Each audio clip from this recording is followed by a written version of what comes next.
писмото се казва, че от посочените факти може да се направи основателен извод, че са налице предпоставки за нарушаване на законовите норми, за възникване на нарушение на обществения ред и застрашаване на сигурността на гражданите на територията на столицата. Въз основа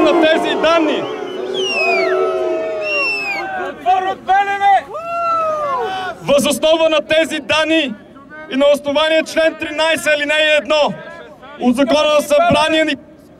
Закона на събранията, митингите и манифестациите и член 44 алинея 1 алабала от Закона за местното самоуправление и местната администрация. Прекратявам провеждането на мероприятие, при което се събират хора в района на площад Александър Невски.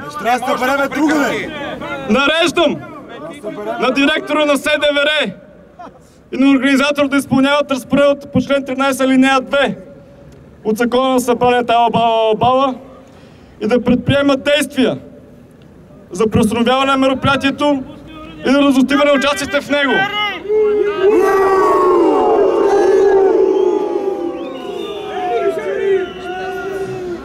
Препис от заповедта да се връчи на комисар някой си и да оставим някой си директор на дирекция на някаква дирекция на... Не, тя е интересна дирекцията. ОРУОМППЗБ.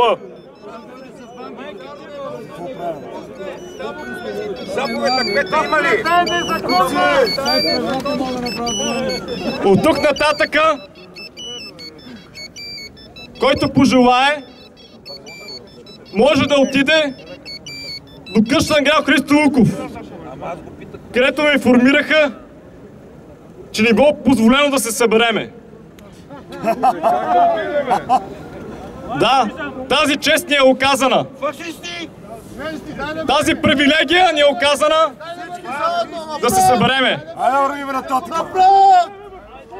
Който иска, поделично ли в групи, може да се придвижи до там. Улица Тракия 1. Ще се придвижим. Това ли е за